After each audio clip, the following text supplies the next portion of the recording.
Mary's mouth. 5-year-old Emmy wrinkled her nose at her little brother. "Sleeping." She squared her skinny shoulders and beamed at Tarsie. "I fixed biscuits and jam for Natty and me. Mama said I'm her best helper." Tarsie gave the little girl's tangled hair a pat and managed to smile, but inwardly she quaked. If Mary still lay in bed, something was amiss. With trembling hands, she draped her cloak over the single chair in the room. "You two stay out here and play quietly. I'll be seeing to your mama." She pinched the precious pouch between her elbow and ribs and scurried into the sleeping room beyond the living quarters, certain the children would obey. They were bonny youngsters. In all the months Tarsie had visited, she'd rarely found a need to scold them. As the children had indicated, Mary lay on the lumpy bed that filled the corner of the small room, eyes closed and lips slightly parted. The pale pallor of her skin concerned Tarsie, as did the sheen of perspiration on her brow. Another fever? Tarsie sat on the edge of the bed, causing the springs to creak. Mary's eyes fluttered open as Tarsie placed the back of her hand gently against the woman's moist forehead. The heat from Mary's skin seared Tarsie's flesh. Her heart tripped in worry, but she clicked her tongue on her teeth and shook her head, assuming a teasing tone. "Look at you now. Sound asleep in the middle of the morning? Such a lazy one you are." The corners of Mary's mouth twitched upward in a feeble smile. "So you don't agree I've earned a rest after doing laundry yesterday for my own family, plus 4 others?" A sigh heaved, carried on a wheezing breath.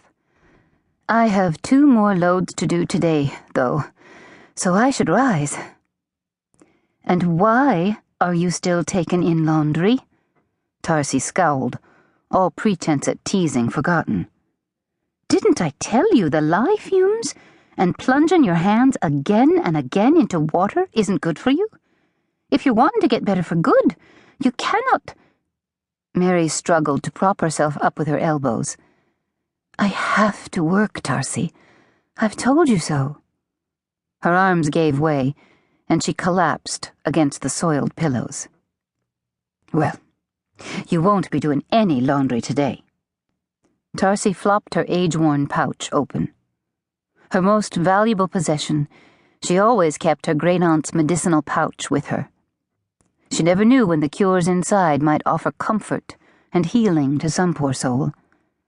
The cures had been used for Mary more than anyone else. If only something in the leather pouch would heal Mary for good. Tarsie's fingers sought the small packet of holy basil. The herb had effectively reduced Mary's fever in the past. "I'm thinking this new illness ought to tell you leaning over a wash tub does you no good." "It wasn't doing the wash that caused my sickness," Mary said. Tarsie whisked a glance around the room and noted the window open, at least 6 inches. She pointed. "Did Joss leave the windows open all night again? I've told you, the night air."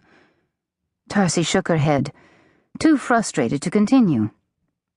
She stomped to the window and gave it a push that settled the frame against the sill with a thump. Sometimes she wondered if Joss had no interest in keeping his wife healthy. He stubbornly refused to follow any of her directions. Hands on hips, she faced Mary. "I'll be having a chat with him and—" "No." Mary's voice, although weak, sounded firm. "He works so hard during the day.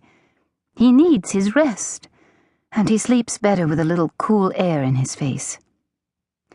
Tears pricked Tarsie's eyes.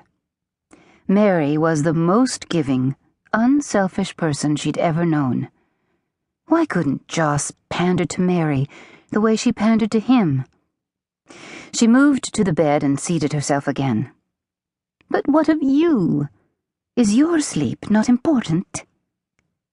"I'll be all right." Mary's chapped lips curved into a weary smile. "You'll make me well again, as you always do."